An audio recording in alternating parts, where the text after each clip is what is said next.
Sean todos bienvenidos a un nuevo video de Resolviendo ESMATE.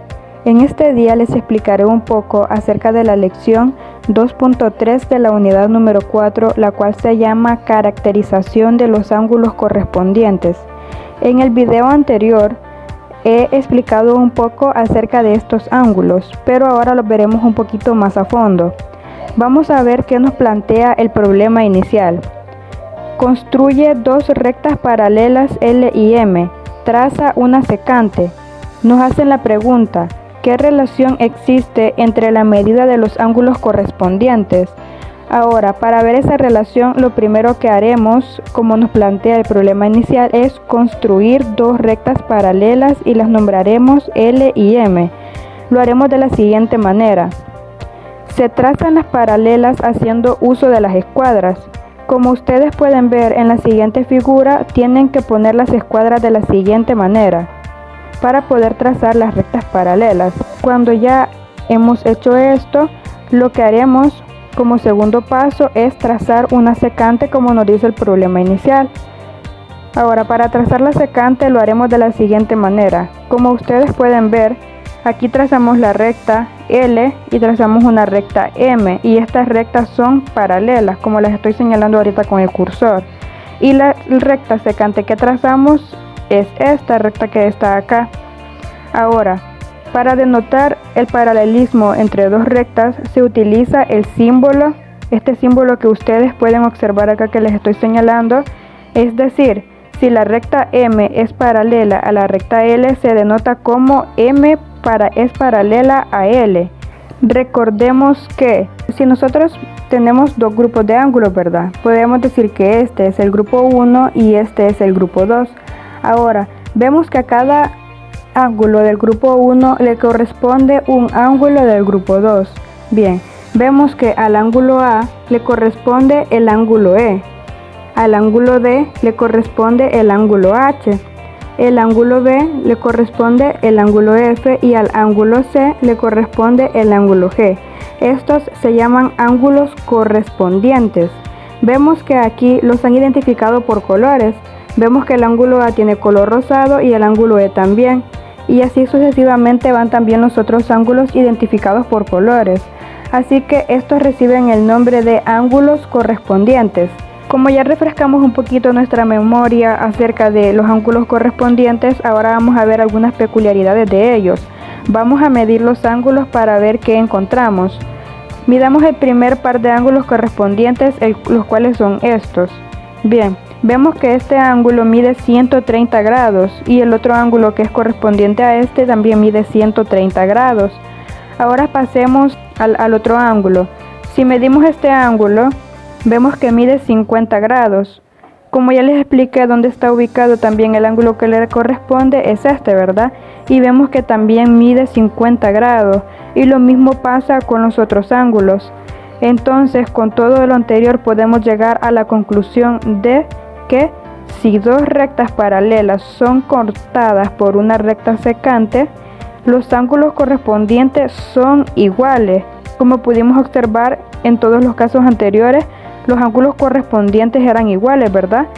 Y dice, esta afirmación se cumple también en sentido contrario. Es decir, si los ángulos correspondientes que se forman entre dos rectas cortadas por una secante son iguales, entonces las rectas son paralelas. Y así nosotros también pudimos contestar la pregunta número 3, ¿verdad? La de qué relación existe entre la medida de los ángulos correspondientes. Entonces ahí nosotros podemos decir que la relación que existe es que la medida de los ángulos correspondientes son iguales. Ahora vamos a ver un ejemplo, el cual nos dice que, dado que L es paralela a M y la medida del ángulo A es igual a 60 grados, determina la medida de los ángulos restantes. Lo primero que haremos es observar la figura. Como podemos ver la figura, esta es la recta L y esta es la recta M.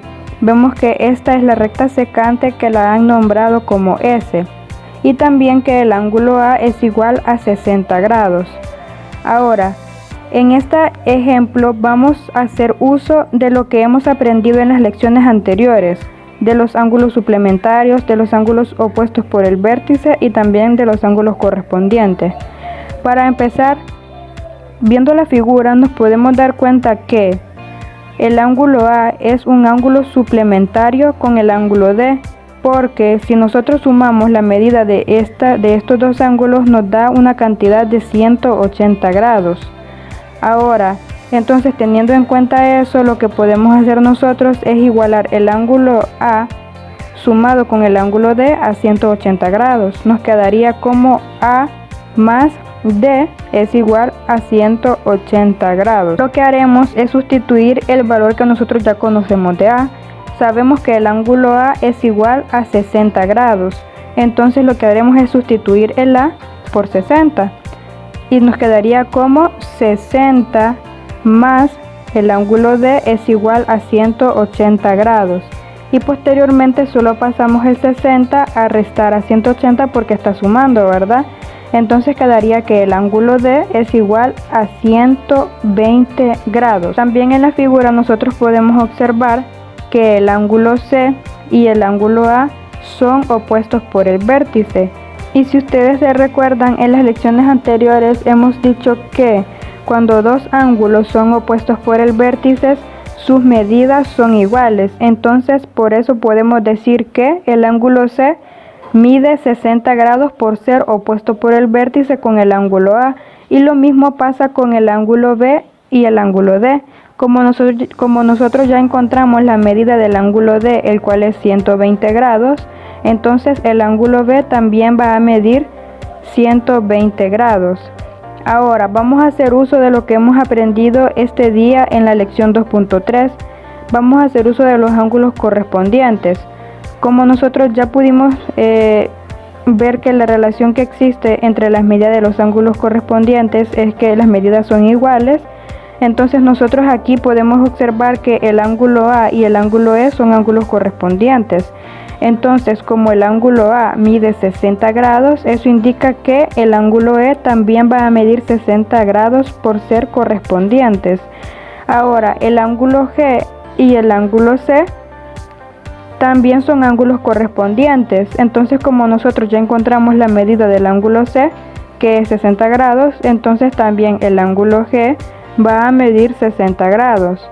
Ahora veamos que el ángulo F y el ángulo B también son ángulos correspondientes. Entonces, como nosotros ya encontramos la medida del ángulo B, el cual es 120 grados, entonces el ángulo F también va a medir 120 grados. Y lo mismo pasa con el ángulo D y el ángulo H. Por ser correspondientes, como el ángulo D mide 120 grados, entonces el ángulo H también va a medir 120 grados. Esto ha sido todo en la lección 2.3 de la unidad número 4. Espero de que todos hayan comprendido muy bien acerca de la caracterización de los ángulos correspondientes y que pasen un feliz día.